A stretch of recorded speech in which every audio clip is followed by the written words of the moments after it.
Assalamualaikum warahmatullahi wabarakatuh. Perkenalkan, saya Syifa Laksana dari kelas 9D SMP Negeri 42 Jakarta. Di sini saya ingin menceritakan kisah tentang tokoh inspirasi saya, yaitu Raden Ajeng Kartini Djoyo Adiningrat atau yang kita kenal sebagai Era Kartini, pejuang emansipasi wanita yang ada di Indonesia.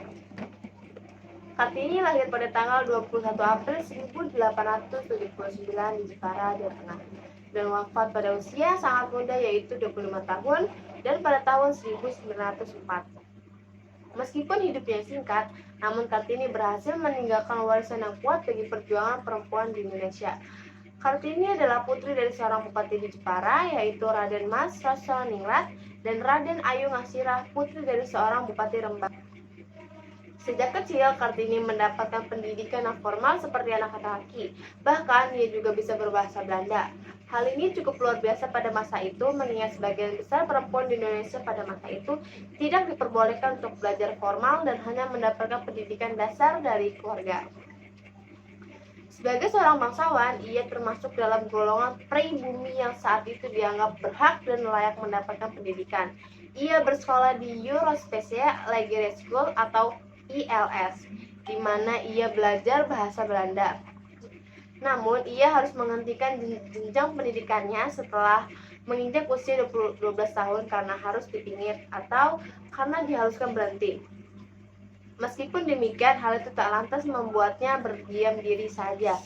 Ia banyak membaca buku, koran, dan majalah untuk mengedukasi dirinya. Usaha Kartini ini yang membangun kesetaraan gender pada wanita dan laki-laki, berpikir bahwa wanita juga dapat bersekolah secara formal walaupun hanya akan tetap menjadi ibu rumah tangga. Kartini memperjuangkan hak perempuan pribumi agar mereka bisa mendapatkan pendidikan yang layak dan tidak dibatasi oleh tradisi yang mengikat. Ia banyak menulis surat-surat untuk dikirim kepada teman-temannya yang ada di Belanda untuk membangun hak-hak wanita dan untuk mendapatkan pendidikan secara juga. Ia juga mengirim surat untuk mewujudkan cita-citanya membangun sekolah untuk para wanita di Indonesia. Dari bacaannya itu, Kartini tertarik pada isu emansipasi wanita dan isu sosial. Ia tertarik pada kemajuan berpikir wanita-wanita Eropa, sementara saat itu perempuan Jawa tidak diperbolehkan bersekolah tinggi, sehingga muncul keinginannya untuk memajukan perempuan pribumi. Keinginan Kartini itu terwujud saat ia mendirikan sekolah wanita di kompleks kantor Kabupaten Rembang yang bangunannya kini dikenal dengan Gedung Pramuka. Ini terjadi usai ia menikah. Kartini juga menulis sebuah karya yang berisi untuk menginspirasi para kaum perempuan di tanah air Indonesia. Walaupun sudah tiada, karya tulisan Kartini berhasil dikumpulkan oleh sahabatnya yang ada di Belanda. Sahabatnya tersebut juga menerbitkan karya tulisan Kartini dalam buku yang berjudul Dur Duisternis Spotlight atau Habis Gelap Terbitlah Terang.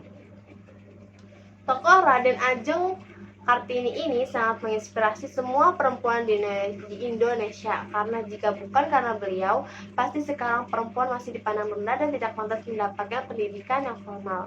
Maka dari itu, pada tanggal 21 April diperingati Hari Kartini.